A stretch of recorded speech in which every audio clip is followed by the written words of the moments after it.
Smoking machines were eventually introduced to test tar levels in filtered cigarettes, but the machines were an unreliable guide to safer smoking. What the companies, but not the public, realized was that smokers could neutralize any benefits the filter provided. The supposition was if you lower tar, it's better. But you remember that when we talk about lowering tar, that's in governmental tests. That's not the way people smoke cigarettes. People can take a low-tar cigarette and by drawing on it harder or holding it in longer, they can get the same amount of tar and nicotine as they can with a high-tar cigarette. When they did this, they changed the inhalation pattern, and with it changed the nature of the kind of diseases that occurred.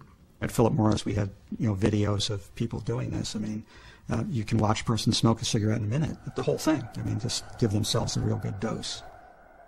We also really increased the prevalence of emphysema. That's gone up over the past 20 years, and in part of it may be due to this lowering of tar and nicotine, inhaling more deeply, getting the smoke out to the part of the lung where emphysema occurs. Later on, companies realized they could design filters to cheat these machines deliberately. One cigarette marketing executive advised his client on how to do it. The thing that I told him was you should try and deceive the public, and that with your filters, you put vents in them. Now, if you put the vents lengthwise, like this, going down the filter, the cigarette machines, when they test the brands, won't close up the vents because they're very careful about that. But people smoking it will close up the vents like this with their lips when they smoke. So they were smoking something 5 times as strong as what they thought they were, or 500% more. It was naughty. We ambushed the consumer. We ambushed him. Big Tobacco strategy was working. In the industry's own words, suspicion was still widespread, but the lynching party was off. The crisis was over, and people were smoking again. Smoking a cigarette, the world is at peace. Smoke, smoke, smoke that cigarette. Pop, pop, pop, and if you smoke yourself to death, tell St. Peter at the Golden Gate that you hates to make him wait, but you just gotta have another cigarette.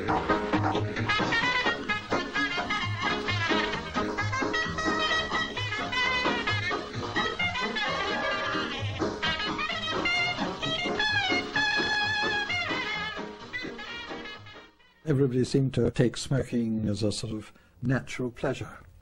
And the industry, as a result, prospered. And rightly so. Good morning, Mr. Hill. Today's duty check, 1,061,000. Imperial tobacco accountants go through the daily ritual of making out a check to the government for excise duty on cigarettes.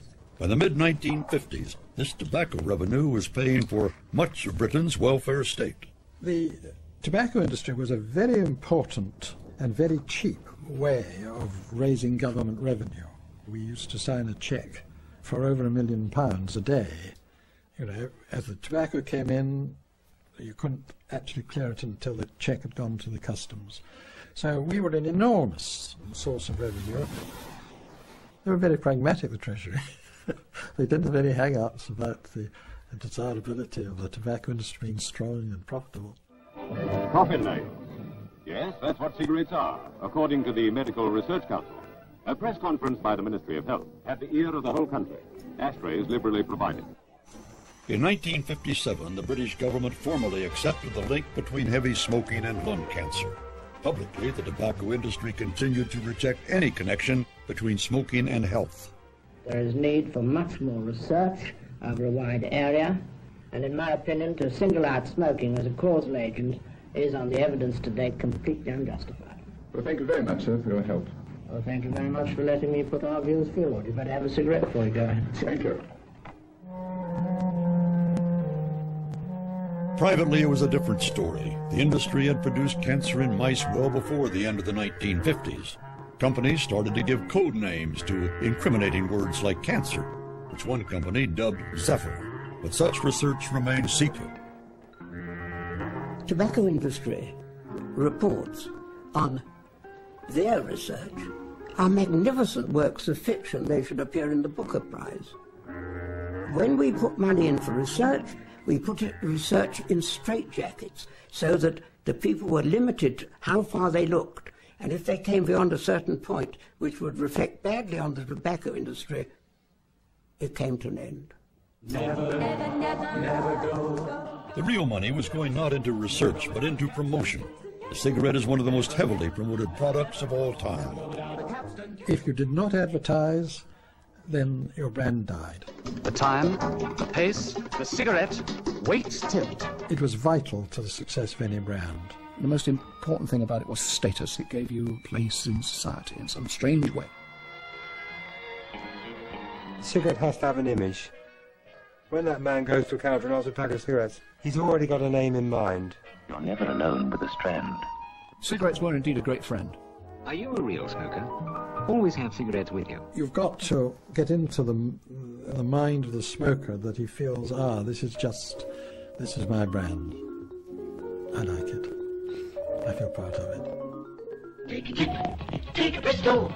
Today's cigarette is a Bristol. The adverts were really sort of like a sticker to say, yes, this is okay to do. You know, they were making it acceptable. Bristol is today's cigarette.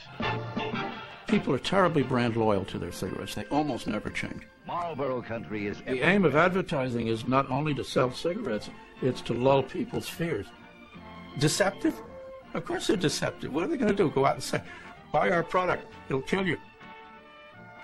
Chief model from Marlboro died from lung cancer, as you know. And the trade they call Marlboro's cowboy killers. Oh, there must be millions of good people like us who go for a king-size filtered cigarette that you can really taste. You also want to have a high degree of sexuality in the appeal because cigarettes are essentially very close to a sexual product. May I have one of those senior service king-size filter cigarettes I've heard so much about? Well, when they were shooting a smoking commercial, they had all the money in the world, and they sure used it. It was all up there on the screen. I was offered Benson Hedges cigarette commercial in Amsterdam. It was a great job. Paid a lot of money. And you got free cigarettes for about 3 months, I think. You know, so packets and packets of cigarettes. You got cartons of them. You were led into believing that this was the height of sophistication and that you were in no danger. The clever thing about it was it looked so marvellous. And there is also some wonderful, wonderful thing about gold, isn't there? It's like having a gold block in your hand. It is the thing that we all most desire, gold. So we have on the one hand all the aspirations of Mayfair, St James's and quality and the, or dare I say, representation of class structure in this country, plus coating that most avaricious gold.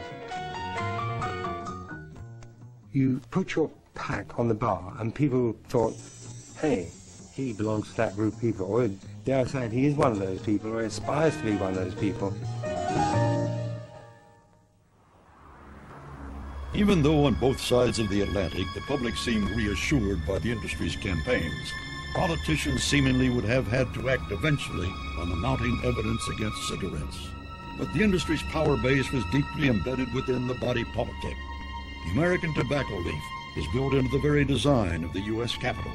Tobacco always has been an integral part of American politics. Here in Washington, at the center of the federal government, cigarette companies have wielded enormous political power. Throughout the century, they've fought any significant regulation, pouring huge resources into lobbying Congress and the White House. In 1962, President John F. Kennedy established a committee of scientists to examine the available evidence about smoking and health. It was the first official challenge to big tobacco. This was the full power of the government and the scientific community being marshaled against a legal product. It was a threat. It was perceived to be a threat by the industry. And many in the industry felt that perhaps the end was nigh.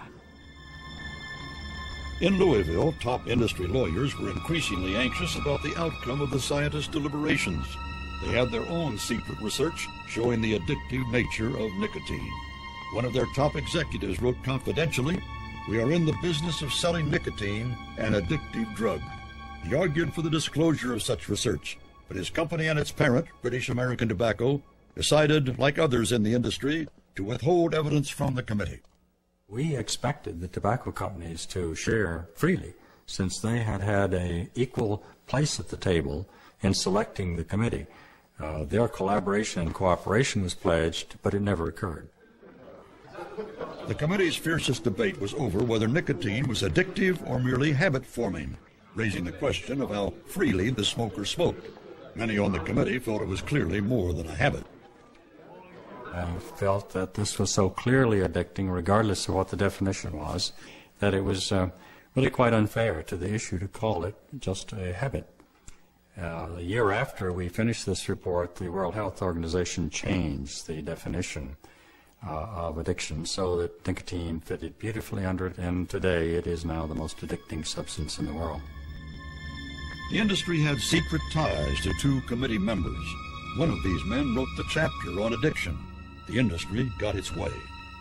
They were not so pleased, however, with the committee's main conclusion. In view of the continuing and mounting evidence from many sources, it is the judgment of the committee that cigarette smoking contributes substantially to mortality from certain specific diseases and to the overall death rate.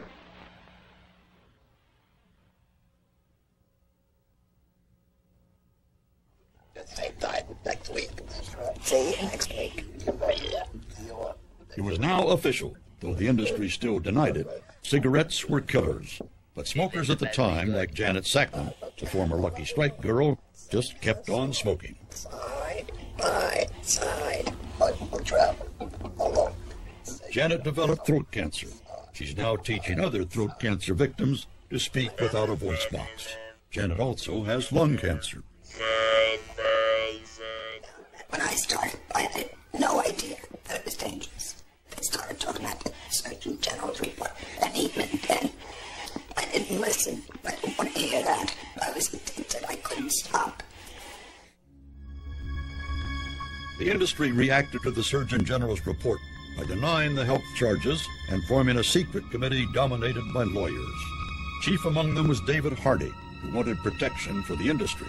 He saw his opportunity in the growing demands for health warning labels on cigarettes. For a long time, there was no warning label on packages of cigarettes, and it looked like the industry was fighting that. Actually, they weren't. They wanted a label on there, and once the label was on there, they wanted to buy time. David Hardy, who was the chief architect of their litigation defense, wanted the label, but he needed time for the label to be on there, 10, 15, 20 years. And in so doing, they could transfer the accountability, the responsibility for any adverse health effects from the industry to the consumer. It made it very difficult for any plaintiff's lawyers to claim that a smoker was inadequately warned or didn't know the risks of smoking, because as a matter of law, the Congress had found that they were adequately warned. The industry's secret strategy for survival would prove a winning formula. All attempts at litigation against them failed throughout this period, and most cigarette smokers just kept on smoking.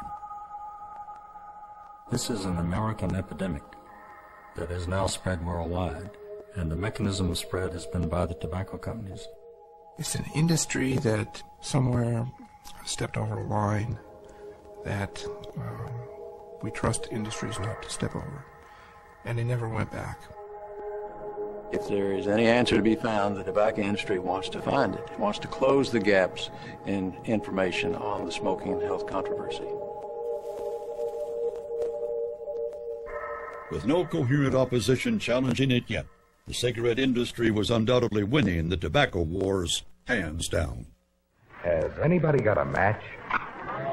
Now, medical science offers you proof. Remember, eminent doctors, In cases of irritation due to smoking, top-ranking nose and throat specialists, actually suggest smoke rollies and tune in on Tuesday. and always easy on your throat. Now I can light an old gold and listen to Frank Sinatra.